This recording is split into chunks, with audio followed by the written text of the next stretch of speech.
Location, location, location. It's the golden rule of real estate. We know it as the one factor that can make or break a home. It explains why homes in the most beautiful places tend to be the most desirable and valuable. But thanks to climate change, location is becoming less everything and more nothing. And it's not just million-dollar beach homes at risk of getting swept out to sea or elegant mountainside mansions in danger of catching fire. The impacts on the entire housing market from our rapidly changing climate are complex and already affecting regular homeowners all over by tanking the values of their homes. So now that climate change is measurable by dollars and cents, it's grown from being just the latest trend for hippies and tree huggers to an environmental economic issue that can no longer be written off by the rest of us as melting icebergs and sad polar bears in faraway lands. Worsening climate change is increasing the frequency and intensity of extreme weather events. Just look at these past few months alone, which had the planet's hottest August in the NOAA's 174-year climate record.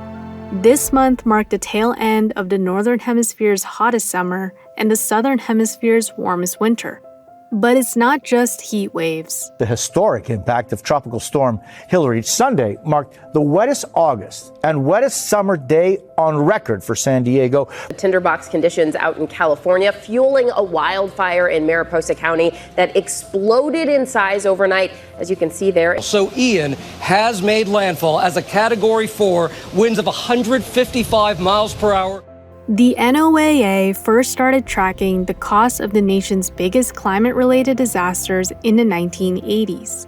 Back then, the average annual cost to our economy was about $21.4 billion, and has since steadily increased, with 2022 topping off at $178.8 billion. The Congress-mandated 2018 National Climate Assessment projected that climate-related disasters will cost as much as $500 billion every year by the end of the century. For residential housing markets, these disasters spell havoc. When severe disasters directly hit populated areas, they often completely devastate neighborhoods and communities at an obvious economic cost. Homes and residential infrastructure get damaged or demolished, and those areas that don't fall directly in the paths of storms, fires, and floods still see depressed property values. Looking forward, the residential instability these disasters wreak will only get worse as global temperatures continue climbing. The implications for the housing market are more clear than ever. Homes in and around climate-vulnerable locations are increasingly losing their desirability and value, and with the widespread range of these disasters, seemingly every location is climate-vulnerable to some degree. There are 4 main reasons why climate change is causing decreased property values. The first reason is rising sea levels. This is probably one of the main things that comes to mind for people on climate change. Just think back on the image of melting icebergs and sad polar bears. Just 2 inches of sea level rise can double the frequency of coastal flooding. And the more it happens, the more erosion is enhanced, inundating low-lying areas, and not to mention seeping seawater into coastal aquifers, further threatening our freshwater supplies. Between 2005 and 2017 alone, coastal real estate lost $16 billion in appreciation due to climate change-exacerbated flooding. And it's only getting started. Within the next 30 years, over 150,000 coastal homes and businesses in the U.S. could face chronic disruptive flooding, rendering many properties unlivable and worthless. Research shows that just a few feet of elevation make a tremendous difference in value decline. The majority of Miami-Dade County, Florida, 56% to be exact, is 6 feet or less above sea level. Most of that land has been paved over and developed.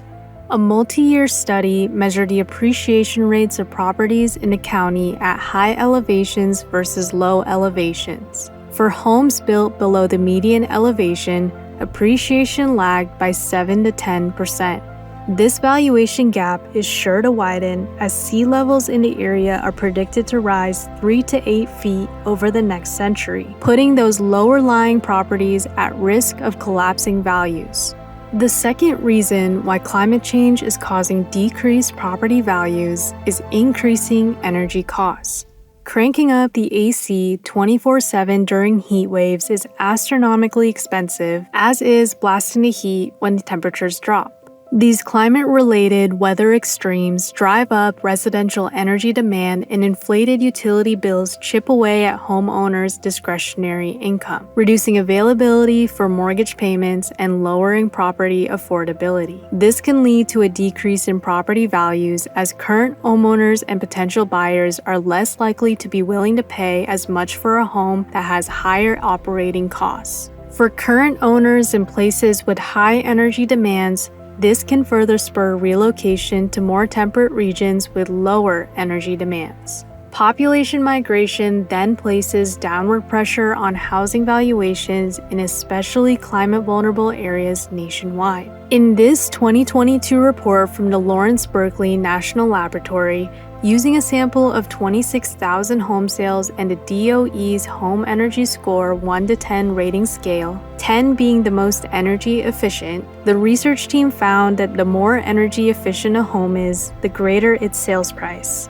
Conversely, the less energy efficient and in turn the more expensive the energy bills, the lower the sales price. So net zero homes leveraging solar, geothermal, and other forms of energy efficiency certainly insulate against weather-related energy demands and the associated costs. But the fact of the matter is that most existing homes lack these features, leaving them at the mercy of climate volatility. This leads us to the third reason why climate change is causing decreased property values. That is, increasing health risks. Would you want to live somewhere extremely hot with degraded air quality and more disease-carrying insects? I didn't think so.